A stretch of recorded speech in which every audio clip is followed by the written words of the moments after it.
মানুষ উচ্চ শিক্ষায় শিক্ষিত হইলে যে মানুষ হয়ে যায় তা কিন্তু না। আপনারা ঢাকা বিশ্ববিদ্যালয়ে মানুষ কিসের জন্য যায়? ঢাকা বিশ্ববিদ্যালয়ে যায় মানুষ হওয়ার মতো, মানুষের মতো মানুষ হয়ে ফিরে আসার জন্য।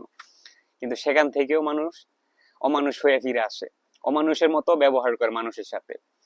দেখেন, সে আমার আহামরি কোনো অপরাধ সে করে নাই যে তাকে মেরে ফেলতে হবে। দেশে সে চুরি করছে, বাটপারি করছে, ছিনতাই করছে, ইপটিজিং করছে, কিংবা সে দর্শন করে না, ইপটিজিং করছে, যাই করছে না কেন, যাই অপরাধ করছে না কেন, দেশে আইন আছে, আদালত আছে, তারা বিচার করবে। একটা মানুষকে মেরে ফেলার রাইট আপনাদের নাই। মানে একটা মানুষকে, মানে সে এতিম ছিল, তাকে একবার মারছেন, মারার পর তাকে খাওয়াইছেন, তাকে আবার মারছেন। আমাদের দেশে আমরা ছোটবেলা থেকে দেখে আসতেছি যত অত্যাচার, অবিচার, মানে যত জুলুম হয় সব গরিব, মধ্যবিত্ত এসব ফ্যামিলির উপর দিয়ে যায়। মানে সবকিছু এসব ফ্যামিলি মানুষের উপর দিয়ে যায়। তারা কিন্তু বিচার নাই। এই যে মানুষটা মারা গেছে, তার বিচার কে চাইবো?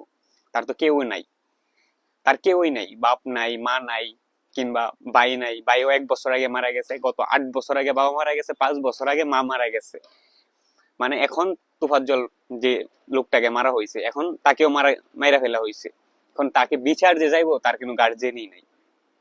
মানে আমাদের দেশে দেখেন, মানে যত অসহায় মানুষ আছে তাদের উপরে মানে যত অত্যাচার করা হয়। সিগিয়াতে যেখানে আপনি অনেকে বলতেছে এখানে ঘটনাটা ঘটাইছে ছাত্রলীগ, আপনি যাই বলেন না, অনেকে স্ক্রিনশট দিতেছে, অনেকে প্রমাণ করতে চাইতেছে যারা মারছে কিংবা যারা তাকে পিটাইছে তারা ছাত্রলীগ। আগে আপনি ছাত্রলীগ ওই জায়গায় পরে আসেন, ছাত্রলীগ হন, যুবদল হন না কেন, এমনকি সাধারণ ছাত্র হন, সমস্যা নাই। দেশে সে হয়তোবা সে আহামরি কোনো অপরাধ করে নাই,